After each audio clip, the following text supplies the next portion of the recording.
So magandang hapon po sa inyong lahat mga kapalaristayan.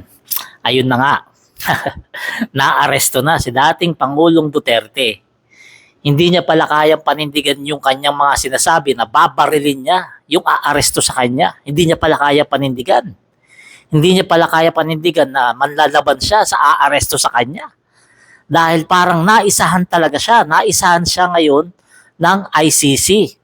Dahil hinintay siyang dumating galing Hong Kong. Napakadali siyang arestuhin kaganina.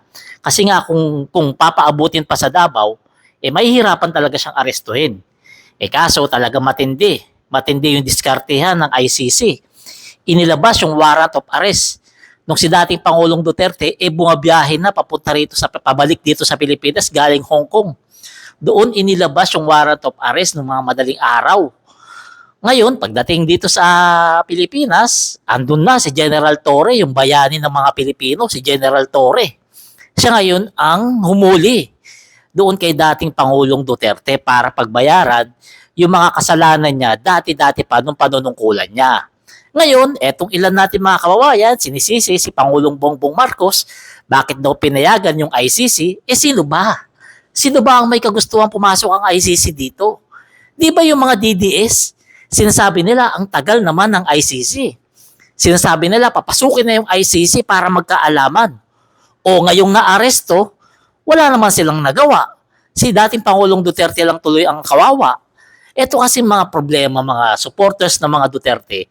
Wala kasi mga ibubuga sa totoong buhay. Walang ibubuga, puro lang daldal. Ngayon, puro lang sila iyak. Kung ako sa kanila, mag-people power na sila doon sa may EDSA o kaya doon sa Villamor. Agapan nila yung pagdala kay dating Pangulong Duterte sa Netherlands. Ganon dapat ang gawin nila, kaso wala Puro lang sila forma. Puro lang daldal. Sa social media lang magaling. Ngayon kailangan sila, hindi sila makapag-people power. Kung mag-people power man yan, sigurado pinakamatagal, 1 linggo, hindi yan naabot ng 1 buwan. Yan kasi ang problema. Yan ang problema sa mga taga-suporta ng dating Pangulong Duterte. Hindi sila ganoon kasolid. Sa bagay, konti lang rin naman kasi talaga sila. Hindi natin masisisi. Konti lang sila, hindi nila kayang mag-destabilize ng gobyerno na matino. Gobyerno na minamahal ng majority ng Pilipino. Ngayon, eto nangyari kay dating Pangulong Duterte, walang kasalanan ang gobyerno rito dahil kasalanan niya yan nung siya pa ang presidente. Lahat ng kaso dyan, ginawa niya nung siya pa ang presidente.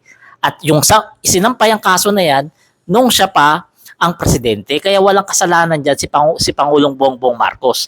Sabi nga ni Trillanes, 8 taon ang inabot para magkaroon ng hustisya dito sa atin. Kaya yan ang nangyari. So ngayon, etong pagkakaaresto kay dating Pangulong Duterte, may tuturing ito na history.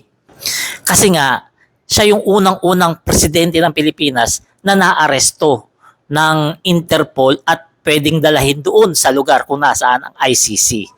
So eto, abang-abang na lang tayo kung anong susunod na mangyayari rito. Kaya kung ako sa mga supporters ni dating Pangulong Duterte, wag lang kayo sa social media maingay.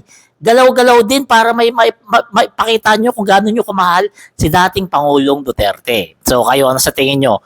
Dadalahin na ba etong si dating Pangulong Duterte sa Netherlands o hindi pa? Comment nyo na lang yung reaction para natin mapag-usapan. Salamat.